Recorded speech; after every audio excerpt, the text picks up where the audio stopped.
Hi. നവരത്നങ്ങളിൽ പ്രധാനപ്പെട്ട സ്റ്റോണായ എമറാൾഡിനെ കുറിച്ചാണ് ഈ ഒരു വീഡിയോ.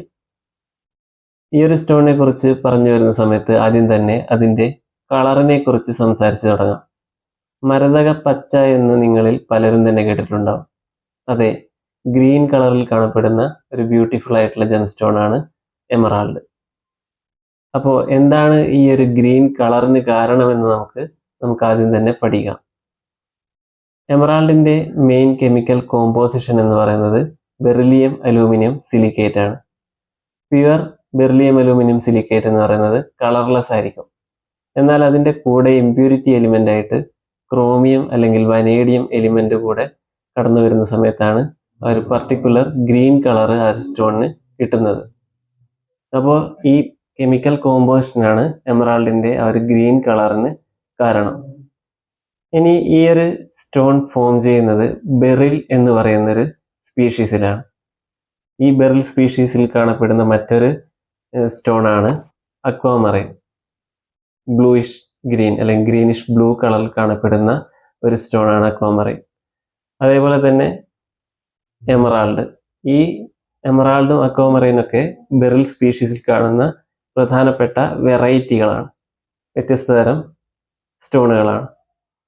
അപ്പോൾ എങ്ങനെയാണ് ഈ ഒരു എമറാൾഡ് ഭൂമിക്കടിയിൽ രൂപാന്തരപ്പെടുന്നത് അല്ലെങ്കിൽ ഫോം ചെയ്യുന്നത് എന്ന് നമുക്ക് ഒന്ന് പഠിക്കാം. മെയിൻലി ഹൈഡ്രോതെർമൽ പ്രോസസ്സ് എന്ന് പറയുന്ന ഒരു പ്രോസസ്സിലൂടെയാണ് എമറാൾഡിന്റെ ഫോർമേഷൻ നടക്കുന്നത്. എന്താണ് ഈ ഹൈഡ്രോതെർമൽ പ്രോസസ്സ്? നിങ്ങൾക്കറിയാം, ഭൂമിക്കടിയിൽ ധാരാളം മിനറൽസ് അതേപോലെ തന്നെ എലിമെന്റ്സ് ഒക്കെ കാണപ്പെടുന്നു. അപ്പോൾ ഹൈഡ്രോതെർമൽ ലിക്വിഡ് അല്ലെങ്കിൽ ഹൈഡ്രോതെർമൽ ഫ്ലൂയിഡ് എന്ന് പറയുന്ന ഹോട്ടായിട്ടുള്ള ഒരു സോൾവെന്റ് അല്ലെങ്കിൽ ഒരു ഫ്ലൂയിഡ് ഭൂമിക്കടിയിൽ കാണപ്പെടുന്ന ധാരാളം ഫ്രാക്ചേഴ്സുകൾ, അതേപോലെ തന്നെ വെയിൻസ്, ക്യാവിറ്റീസ്, റോക്സിലൊക്കെ കാണുന്ന വിള്ളലുകൾ, ഫോൾട്ടുകൾ, ഇതിലൂടെയൊക്കെ തന്നെ ഈ ഒരു ഹൈഡ്രോതെർമൽ ഫ്ലൂയിഡ് ഒഴുകും അല്ലെങ്കിൽ ട്രാൻസ്പോർട്ട് ചെയ്യപ്പെടും. അങ്ങനെ ഈ ഒരു ഹോട്ടായിട്ടുള്ള ഫ്ലൂയിഡ് ട്രാൻസ്പോർട്ട് ചെയ്യുന്ന സമയത്ത് അതുമായി കോണ്ടാക്ട് ചെയ്യപ്പെടുന്ന റോക്കിന് അല്ലെങ്കിൽ ആ റോക്കിൽ ഉള്ള എലിമെന്റ്സും മിനറൽസും ഒക്കെ ഈ ഒരു ഫ്ലൂയിഡിൽ വന്ന് ചേരാൻ സാധ്യതയുണ്ട്, അതായിട്ട് ലയിക്കാൻ സാധ്യതയുണ്ട്. അങ്ങനെ ഈ ഒരു ഫ്ലൂയിഡ് ഇത്തരം എലിമെന്റ്സ് അല്ലെങ്കിൽ മിനറൽസ്, നേരത്തെ ഞാൻ പറഞ്ഞു എമറാൾഡിന്റെ കെമിക്കൽ കോമ്പോസിഷനെ പറ്റി പറഞ്ഞു. ഈ മെയിൻലി ബെറിലിയം, അതേപോലെ തന്നെ അലൂമിനിയം, സിലിക്കൺ, ക്രോമിയം, വനേഡിയം തുടങ്ങിയ എലിമെന്റ്സ് ഒക്കെ ഈ ഒരു ഹൈഡ്രോതെർമൽ ലിക്വിഡിൽ, ഹൈഡ്രോതെർമൽ ഫ്ലൂയിഡിൽ വന്നിട്ട് ചേരുന്നു. അതങ്ങനെ ട്രാൻസ്പോർട്ട് ചെയ്തുകൊണ്ട് ഈ ഒരു ഫ്രാക്ചേഴ്സിലൂടെ അല്ലെങ്കിൽ റോക്കിൽ കാണപ്പെടുന്ന ഫോൾട്ടിലൊക്കെ കൂടെ അതങ്ങനെ ട്രാൻസ്പോർട്ട് ചെയ്ത് ഒരു അപ്രോപ്രിയേറ്റ് കണ്ടീഷൻ വരുന്ന സമയത്ത്, ടെമ്പറേച്ചർ പ്രഷർ കണ്ടീഷൻ വരുന്ന സമയത്ത് ഈ എലിമെന്റ്സ് ഒക്കെ കൂടിച്ചേർന്ന് എമറാൾഡ് ക്രിസ്റ്റൽസിന്റെ ഫോർമേഷൻ ആരംഭിക്കുന്നു. അങ്ങനെ മെനി മില്യൺസ് ഓഫ് ഇയേഴ്സ് എടുത്തിട്ടാണ് ഓരോ എമറാൾഡ് ക്രിസ്റ്റൽസിന്റെയും ഫോർമേഷൻ നടക്കുന്നത്. ഇത്തരം എലിമെന്റുകൾ കൂടിച്ചേരാനുള്ള സാധ്യതയും, അതായത് ബെറിലിയം ഒക്കെ പറയുന്നത് വളരെ റയറായിട്ട് കാണുന്ന എലിമെന്റ് ആണ്. ഇത്തരം എലിമെന്റ്സ് ഒക്കെ ഒരുമിച്ച് വന്ന് കൂടിച്ചേർന്ന് ഫോം ചെയ്യാൻ വളരെ റയർലി നടക്കുന്ന ഒരു പ്രോസസ്സാണ്. അതുകൊണ്ട് തന്നെ എമറാൾഡ് സ്റ്റോൺസ് വളരെ റയറായിട്ടാണ് ഭൂമിയിൽ കാണപ്പെടുന്നത്. അതുകൊണ്ട് തന്നെ അത് വളരെ വാല്യുബിൾ ആയിട്ടുള്ള ഒരു സ്റ്റോൺ കൂടെയാണ്. ഇങ്ങനെ പലതരം പാറകൾക്കുള്ളിൽ നമുക്ക് എമറാൾഡ് കാണപ്പെടാറുണ്ട്. മെയിൻലി പെഗ്മറ്റൈറ്റ്, ഗ്രാനൈറ്റ്, ഷെയില്, ഷിസ്റ്റുകൾ, different schist like phlogopite schist, biotite schist തുടങ്ങിയ പാറകളിൽ, തുടങ്ങിയ റോക്കുകളിലൊക്കെ എമറാൾഡ് ക്രിസ്റ്റൽസ് ഫോം ചെയ്യാറുണ്ട്. പിന്നെ ധാരാളം മിനറൽസ് ആയിട്ട് അസോസിയേറ്റ് ചെയ്തിട്ട് ക്വാർട്സ് അല്ലെങ്കിൽ പൈറൈറ്റ്, ഫ്ലോഗോപൈറ്റ് തുടങ്ങിയ മിനറൽസ് ആയിട്ട് അസോസിയേറ്റ് ചെയ്തിട്ടും എമറാൾഡിന്റെ ഫോർമേഷൻ നമുക്ക് കാണാൻ സാധിക്കും. ഇങ്ങനെ ധാരാളം വർഷം എടുത്തിട്ടാണ് എമറാൾഡിന്റെ ഫോർമേഷൻ, ഈ ഒരു ഹൈഡ്രോതെർമൽ പ്രോസസ്സ് വഴിയാണ് എമറാൾഡിന്റെ നാച്ചുറൽ ഫോർമേഷൻ നടക്കുന്നത്. പിന്നെ ഇത് കാണപ്പെടുന്നത് മെയിൻലി വേൾഡ് വൈഡ് പല ഭാഗത്തും എമറാൾഡ് ഒക്കറൻസ് കാണുന്നുണ്ട്. അതിൽ പ്രധാനപ്പെട്ട ചില മൈൻസ്, ചില രാജ്യങ്ങൾ ഏതൊക്കെയാണെന്ന് നമുക്ക് നോക്കാം. അതിലാദ്യത്തേത് പറയുകയാണെങ്കിൽ കൊളംബിയയിലെ ഷിവോർ മ്യൂസോ തുടങ്ങിയ മൈൻസിൽ ധാരാളം എമറാൾഡ്, വളരെ ബ്യൂട്ടിഫുൾ ആയിട്ടുള്ള എമറാൾഡ്സ് കിട്ടുന്നുണ്ട്. അത് ടോപ്പ് ക്വാളിറ്റി എമറാൾഡ്സ് ആണ് കൊളംബിയയിൽ നിന്ന് വരുന്നത്. കുറച്ച് ലൈറ്റ് കളർ ആയിരിക്കും, അതേപോലെ തന്നെ ട്രാൻസ്പെറൻസി, കുറച്ച് നല്ല ട്രാൻസ്പെറൻ്റ് ആയിട്ടുള്ള സ്റ്റോൺസ് നമുക്ക് കൊളംബിയൻ മൈൻസിൽ നിന്ന് ലഭിക്കുന്നുണ്ട്. അതേപോലെ തന്നെ ആഫ്രിക്കൻ കൺട്രി ആയിട്ടുള്ള സാംബിയ ഒരു മേജർ എമറാൾഡ് പ്രൊഡ്യൂസിങ് കൺട്രിയാണ്. കുറച്ച് ഡാർക്ക് ഗ്രീൻ ഷെയ്ഡിൽ നല്ല ഗ്രീൻ സാച്ചുറേഷനോട് കൂടിയ എമറാൾഡ്സ് ആണ് സാംബിയൻ മൈൻസിൽ നിന്ന് നമുക്ക് കിട്ടുന്നത്. പിന്നെ അതേപോലെ തന്നെ അഫ്ഗാനിസ്ഥാൻ, പൻഷീർ എമറാൾഡ് എന്ന് പറയും അഫ്ഗാനിസ്ഥാൻ. അതേപോലെ തന്നെ പാകിസ്ഥാൻ, സ്വാത്ത് വാലിയിൽ നിന്ന് കിട്ടുന്ന പാകിസ്ഥാനിൽ നിന്ന് വരുന്ന എമറാൾഡ്സ്. പിന്നെ ബ്രസീൽ, റഷ്യ, മഡഗാസ്കർ, ഇന്ത്യ തുടങ്ങി സിംബാബ്വെ, അങ്ങനെ വിവിധ രാജ്യങ്ങളിൽ നിന്ന് എമറാൾഡ് പ്രൊഡ്യൂസ് ചെയ്ത് വരുന്നുണ്ട്. അങ്ങനെ എമറാൾഡിന്റെ ഒക്കറൻസ് നമുക്ക് കാണാൻ സാധിക്കുന്നുണ്ട്. പിന്നെ ഇത് കട്ടിങ് ആൻഡ് പോളിഷിങ് ചെയ്യുന്നത് ഡിഫറെൻറ്റ് സ്റ്റൈലിൽ കട്ടിങ് ആൻഡ് പോളിഷിങ് ചെയ്യുന്നുണ്ട്. അതിൽ പ്രധാനപ്പെട്ടതാണ് സ്റ്റെപ്പ് കട്ട്. അതിന് എമറാൾഡ് കട്ട് എന്ന് കൂടെ ഒരു പേരുണ്ട്. സ്റ്റെപ്പ് രീതിയിൽ, അതായത് ഓരോ അതിൻ്റെ ഫേസറ്റ്സും പാരലായി ഇലോങ്ങേറ്റ് ആയിട്ട് സ്റ്റെപ്പ് രീതിയിൽ കട്ട് ചെയ്തെടുക്കുന്നതിനാണ് സ്റ്റെപ്പ് കട്ട് എന്ന് പറയുന്നത്. ഇത് മെയിൻലി റെക്റ്റാങ്കിൾ ഷേപ്പിൽ അല്ലെങ്കിൽ സ്ക്വയർ ഷേപ്പിലൊക്കെയാണ് ചെയ്തു വരുന്നത്. ഈ റെക്റ്റാങ്കിൾ ഷേപ്പിൽ, ഒക്ടഗണൽ ഷേപ്പിൽ സ്റ്റെപ്പ് കട്ട് ചെയ്ത് വരുന്നതിനാണ് എമറാൾഡ് കട്ട് എന്ന് പറയുന്നത്.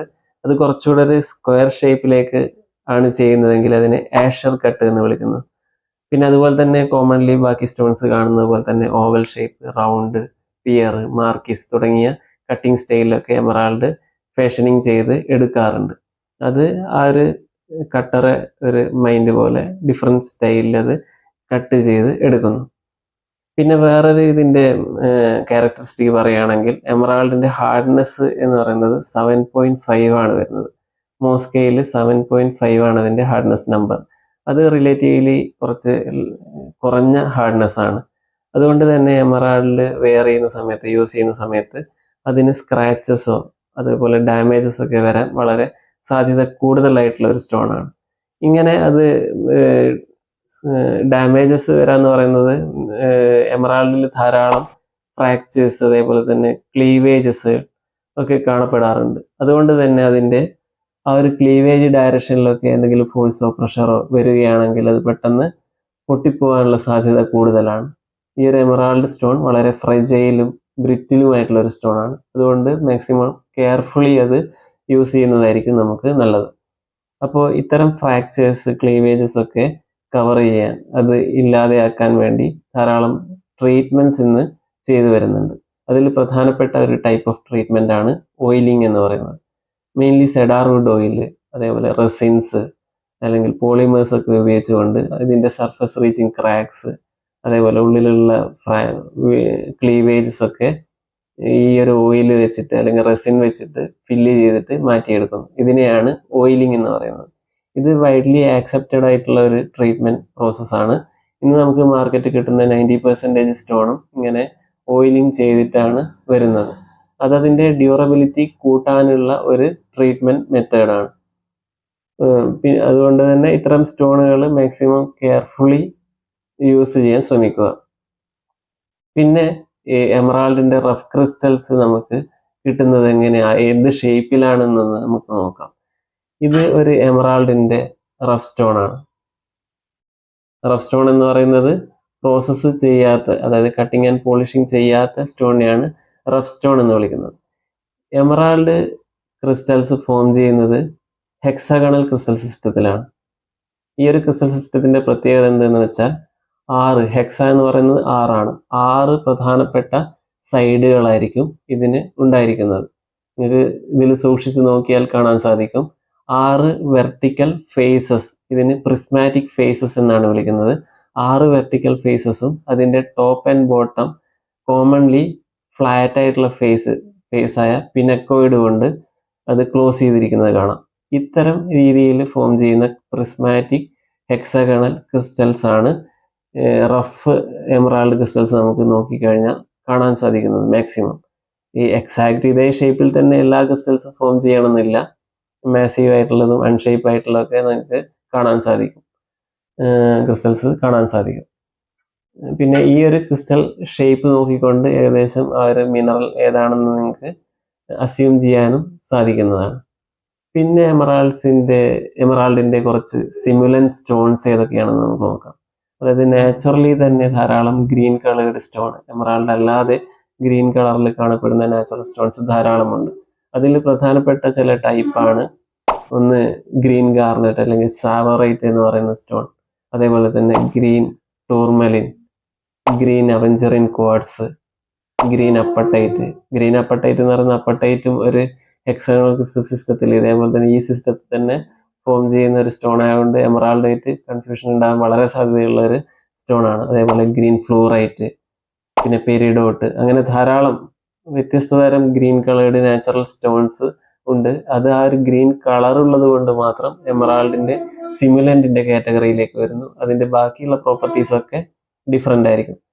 പിന്നെ ഇത് കൂടാതെ തന്നെ ആർട്ടിഫിഷ്യൽ ആയിട്ടുള്ള ഗ്ലാസ്, ഇമിറ്റേഷൻ സ്റ്റോൺസ്, പിന്നെ AD അമേരിക്കൻ ഡയമണ്ട് തുടങ്ങിയ ഗ്രീൻ സ്റ്റോണുകളൊക്കെ ഇന്ന് എമറാൾഡിന്റെ ഇമിറ്റേഷൻ സ്റ്റോൺ ആയിട്ട് നമുക്ക് മാർക്കറ്റിൽ കിട്ടുന്ന ചില ടൈപ്പ് സ്റ്റോണുകളാണ്. പിന്നെ സിന്തറ്റിക് എമറാൾഡുകൾ, ലാബ് ഗ്രോൺ എമറാൾഡുകളും വരുന്നുണ്ട്. ഈ നാച്ചുറൽ പ്രോസസ്സിനെ മിമിക് ചെയ്തുകൊണ്ട് തന്നെ ലാബിൽ ആ ഒരു പ്രഷറും ടെമ്പറേച്ചറൊക്കെ കൊടുത്തിട്ട് ഉണ്ടാക്കിയെടുക്കുന്ന എമറാൾഡിനെയാണ് ലാബ് ഗ്രോൺ അല്ലെങ്കിൽ സിന്തറ്റിക് എമറാൾഡ് എന്ന് പറയുന്നത്. അപ്പോൾ ഇത്തരം എമറാൾഡുകൾ ഇന്ന് മാർക്കറ്റിൽ സുലഭമാണ്. അതുകൊണ്ട് തന്നെ എമറാൾഡ് സ്റ്റോൺ നിങ്ങൾ വാങ്ങാൻ ഉദ്ദേശിക്കുന്നുണ്ടെങ്കിൽ ഒരു റെപ്യൂട്ടഡ് ആയിട്ടുള്ള ഒരു സ്ഥാപനത്തിൽ നിന്നോ അതേപോലെ തന്നെ ഒരു ജെമോളജിക്കൽ റിപ്പോർട്ട് സഹിതം തന്നെ വാങ്ങിക്കാൻ ശ്രമിക്കുന്നതായിരിക്കും ബെറ്റർ. അപ്പോൾ ഇത്തരം കാര്യങ്ങളാണ് എമറാൾഡ് എന്ന ഒരു സ്റ്റോണിനെ കുറിച്ച് പറയാനുള്ളത്. ഇനിയും ഇമ്പോർട്ടൻ്റ് ആയിട്ടുള്ള മറ്റ് ടോപ്പിക്കായിട്ട് ഉടനെ തന്നെ കാണാം. അതുവരെ ബൈ.